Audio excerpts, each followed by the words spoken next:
What's up, everyone? It's your boy CrispPurpose back at it again with another Gems of War Tower of Doom video for you guys. Now, in this one, we finished up with Guild Wars, and even though I can't collect the rewards for my last day of Guild Wars, we're still going to be focused on this now green Tower of Doom. But we have to pay attention to the weapon that you see right here. The event weapon is the Doomed String Shot. This is going to be the weapon that you need to have in your team so as to earn ×2 score.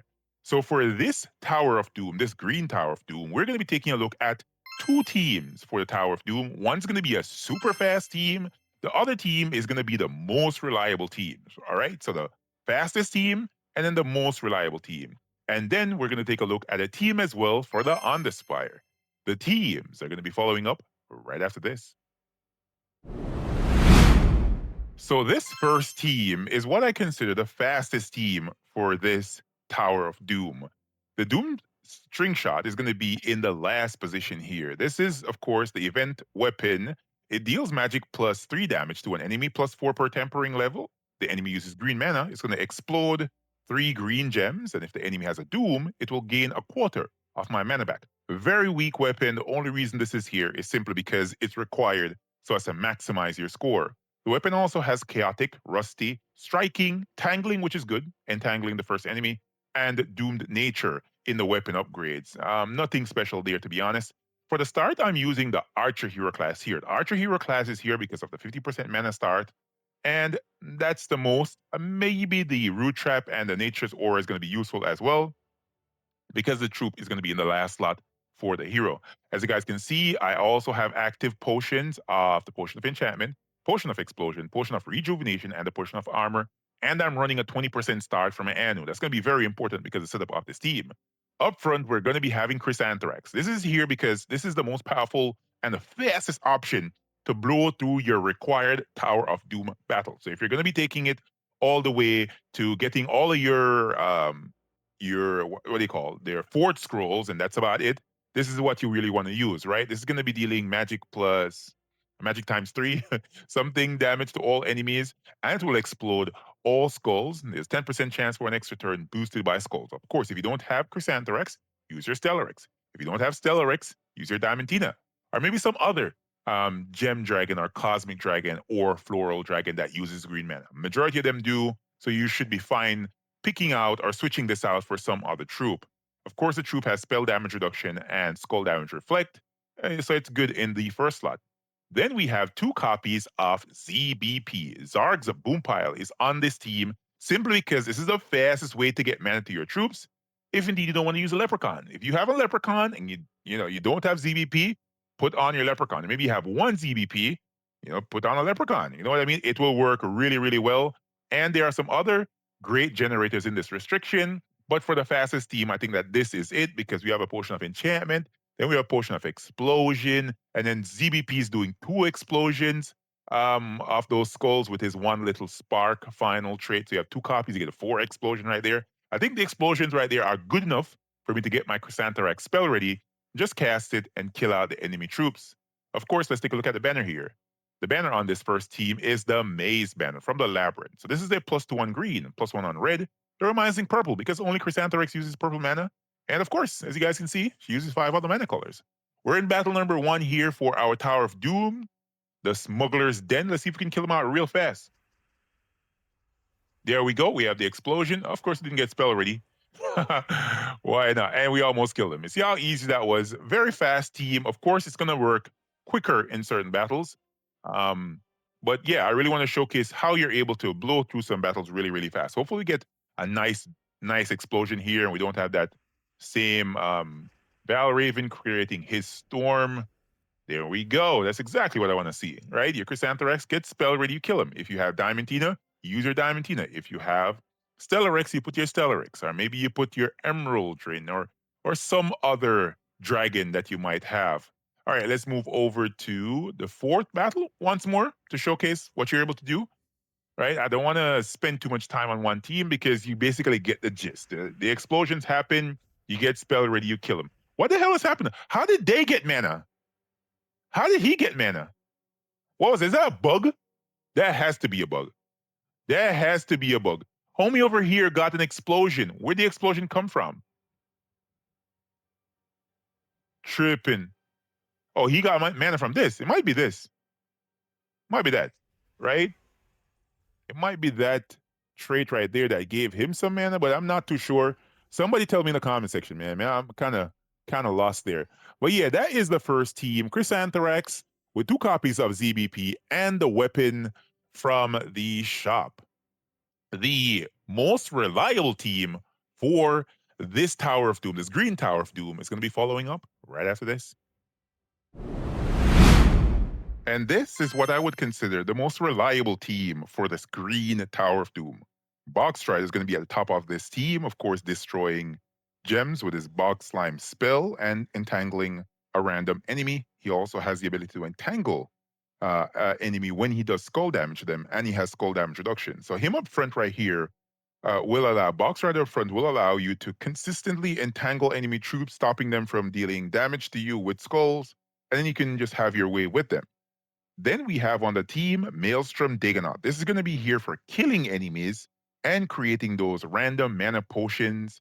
That's going to allow us to like destroy those potions, getting mana back to the team, and just keep on rinsing and repeated, especially because the troop has an extra turn. That right there is really, really powerful.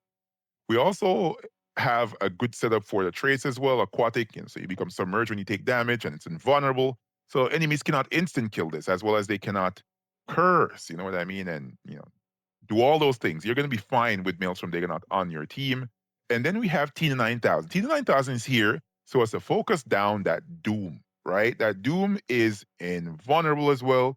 So you cannot kill it. You cannot instant kill it with your Maelstrom Dagonaut. You're going to need to kill it with old-fashioned true damage, right? And that's what Tina does with a lightning fire spell. It deals a range of damage. For me, from 71 damage to 142 true damage.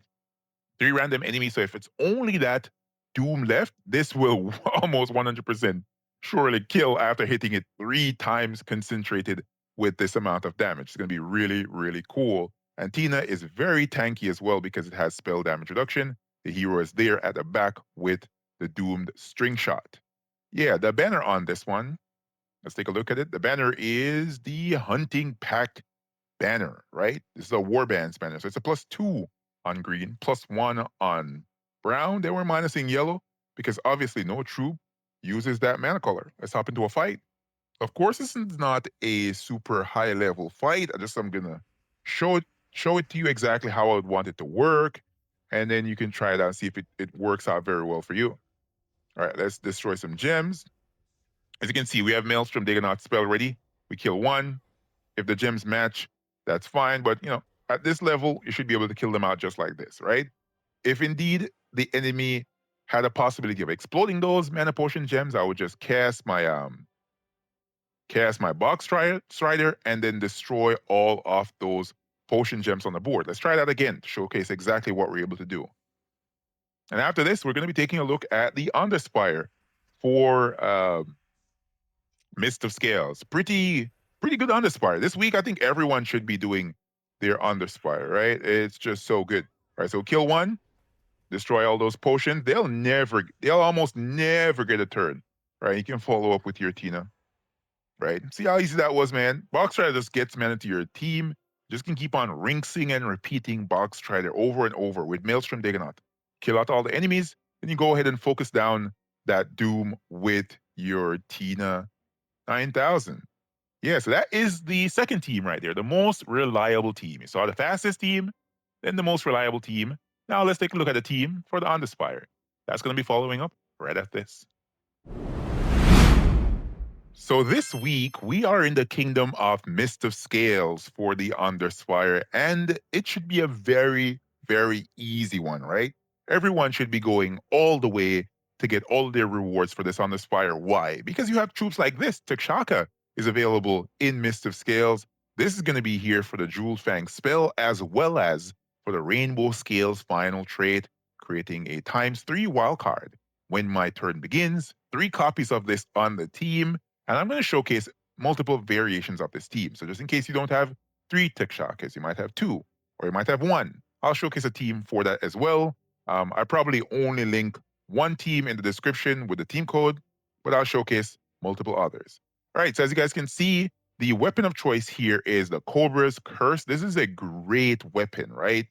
The main reason why this is such a good weapon, the weapon uses green and brown mana. The weapon also creates green mana along with red mana, right? And this is boosted by Naga allies. Of course, Takshaka is a divine Naga, so this is going to loop on to almost forever once you start to cast it. It's a really, really powerful weapon. To ensure that you get maximum gem creation from the weapon, I'm using the Assassin hero class. Assassin is the one and only Naga class in the game. Hopefully, I'm not wrong about that. I think I should be right. Um, and this is a setup for my assassin. Of course, it has traits like Venomous and Assassinate, which is a 10% chance to assassinate the last enemy when I deal skull damage. Of course, I don't have this at the top of the team. It's in the third slot, but it's important to note for the trait. I also have set Hunt, which is hunters marking enemies on 4 or 5 of a kind. I have Chill of Death. When an enemy dies, I will freeze another random enemy. I also have Shadow's Call. Icy Veil is going to be pretty important because my Takshaka puts and green and blue mana on the board. Icy Veil creates an Ice Storm, which is a blue storm at the start of battle. It's also stealthy for the hero, which is pretty good. They can't target me down unless they have like a randomized damage. And of course, I have Dodge and Rising Shadows selected here. So you notice with this class, there's a number of different ways. So as to instant kill enemy troops, I'm running a 20% start from Anu as well. The banner on this team is the Maze banner once again. So we have a +2 on green, +1 on red, or minusing purple because no troop uses that mana color. Let's hop into a fight here. This is my first Underspire fight, and then I'll showcase a second version of the team right afterwards. And that's how it works, right? You get the weapon spell ready by the trait off of your Takshaka, the rainbow scales, and then it's all she wrote for the enemy troops. You just keep on spamming Takshaka as you get your turn once again. It creates those wildcard gems, and you know how it is. It's one of the easiest teams to use. It works very well. There's almost nothing that can counter this properly. To be honest, maybe something that might stun you at the start of your turn could work, but there's nothing that works that well for all enemy troops. So at some point, those Takshakas will do crazy, crazy damage. Of course, as I said before, if you want to adjust this team as well, you don't have 2 Takshakas, you don't have 3 Takshakas, I should say, you only have 2. You can go and grab troops such as Venoxia, right? Venoxia is going to be really good on a team like this. Of course, you might have to change a weapon, but if you don't want to do that, I would recommend using Merilith. Right, Merilith is a great troop. It has a link into itself with the fire link. It also has a great spell for generating mana and dealing true damage. Right, so it's not that much. It's just 6 true damage to all enemies, but it destroys a crazy amount of gems. It's magic plus 3 gems that it destroys, and it gains more attack. So it's great for that first slot if indeed you want to do so. And of course, you can have your 2 Takshakas set up there as well. Let's hop back into another fight here, see how it works out. And yeah, this Underspire should be really, you see what I'm talking about? Merilith is ready to go, and we killed off a troop already. And if we want to, let's kill that Queen Beatrix. And there we go. And we can just cast the Cobra's Curse right here, generating mana. Yeah. See how easy that was? Merilith got spell ready right off the jump, right? And it was all she wrote for the enemy troops. Of course, as said before, you might not have 2 Tikshakas, you might only have 1 Tikshaka, right? So we're going to go right ahead, and we're going to take off one of those Tikshakas. And we're going to find a substitute here. And one of the great substitutes from this kingdom is either Irali, because she deals true damage as well, boosted by Nagas and Undead, so of course she's great. But if you don't have troops like that, and you might have only Takshaka, you can use this. Basilisk is really, really good on this one. Basilisk deals true damage to an enemy. If the enemy is poisoned, it deals double damage.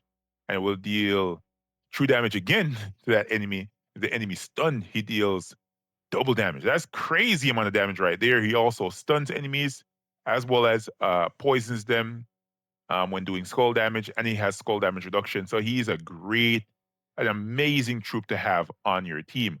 Of course, if you want to put him at the top, you can, but I would just use him to replace one of your Takshakas, maybe at the back, something like that. And it should work really, really well, man. Let's hop into a fight once again and see what we can do here. Man, my neck is so stiff. Need to get off this game, man. Go to sleep. All right, let's see if we can match some gems here. Of course, we want to get our weapon spell rate. That's going to be very important. And let's go. There we go. Oh, I forgot about the Basilisk. Basilisk is actually not a Naga, so we might want to change the weapon here. Let's go cast our Tukshakas. There we go. Right. Not bad. And where are we going? All right, let's go there. All right, so as I said before, you can use Basilisk if you want to. If you want to change the weapon, you can go for the Medusa Tome. This will create blue and red, which still works really, really well with your team. And yeah, it works cool, right? It doesn't create mana for itself like the Cobra's Curse, but it still will generate a lot of mana for the team, and it has great synergy here. So just in case you want to use that. If you guys and gals found this video helpful and informative, remember to smash that like button, comment to let me know what you guys think, and I'll catch y'all next one. Peace.